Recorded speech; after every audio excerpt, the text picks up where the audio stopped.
நமோ ரமணா. நம் வாழ்வில் எல்லா நிலைகளிலும் நம்மை உயர்வை அடையச் செய்யும் மந்திரமாக காயத்ரி மந்திரம் திகழ்கிறது. நாம் தினமும் சொல்லும் ஸ்லோகங்களின் வரிசையில் இன்று நாம் காயத்ரி மந்திரத்தை பார்க்கப் போகின்றோம். கோடிக்கணக்கானோர் பல வருடங்களாக உச்சரித்து உயர்வை அடைந்த இந்த மந்திரம்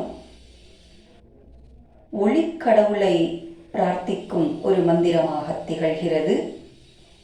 தனியாக ஒரு கடவுளை பற்றி இல்லாமல் நம் வாழ்வில் நம்மை உயர்விப்பது நம்முடைய உள்ளுணர்வு. அந்த உணர்வுக்கு ஒளி அளிக்கக்கூடிய ஒளிக்கடவுளாகிய சூரிய தேவனை நினைத்து பிரார்த்திக்கும் மந்திரமாக இது திகழ்கின்றது.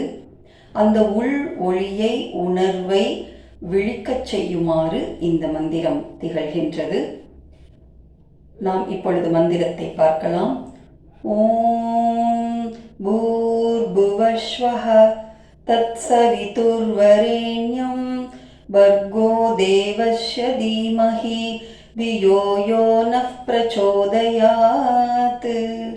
இந்த ஓம் என்பது பிரணவமாகவும் பூர்புவஸ்வஹ என்பது சம்ஸ்கிருதத்தில் வியாஹ்ருதி என்று கூறுவார்கள்.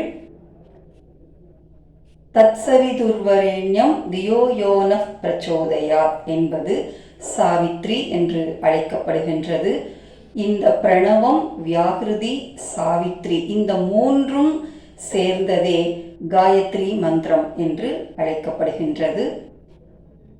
ஓம் என்பது பிரணவ மந்திரம், பூஹு என்பது பூமி, புவஹ என்பது பித்ருக்கள் வாழும் உலகம், ஸ்வஹ என்பது தேவர்கள் வாழும் உலகமாக திகழ்கின்றது.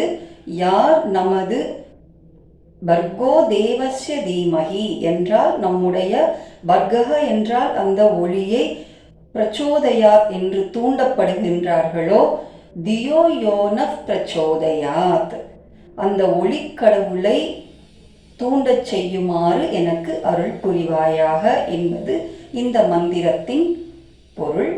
மந்திரம் என்றாலே மனநாத்ராயத்தே மந்த்ரஹா என்று நாம் ஏற்கனவே பார்த்திருக்கின்றோம். காயத்ரி மந்திரம் என்பது சம்ஸ்கிருதத்தில் காயந்தம் திராயத்தே என்றால் பாடுபவர்களை காப்பாற்றப்படும் இந்த மந்திரம் காயத்ரி மந்திரம் என்று அழைக்கப்படுகிறது. இந்த காயத்ரி மந்திரம் பொதுவாக சொல்வது ஒரு வழக்கமாக இருக்கிறது. காணாமல் கோணாமல் கண்டு இந்த மந்திரத்தை உச்சரிக்க வேண்டும் என்று. காணாமல் என்றால் சூரிய தேவன் வருவதற்கு முன்பாகவே சொல்வது. கோணாமல் என்றால் சூரிய தேவன் நம் உச்சியில் இருக்கும் பொழுது நாம் சொல்வது. கண்டு என்பது சூரிய தேவன் மறையும் பொழுது நாம் உச்சரிப்பது. இவ்வாறு இந்த ஸ்லோகத்தை 108 முறை உச்சரிக்கும் அந்த பலனே அல்லாதிதான்.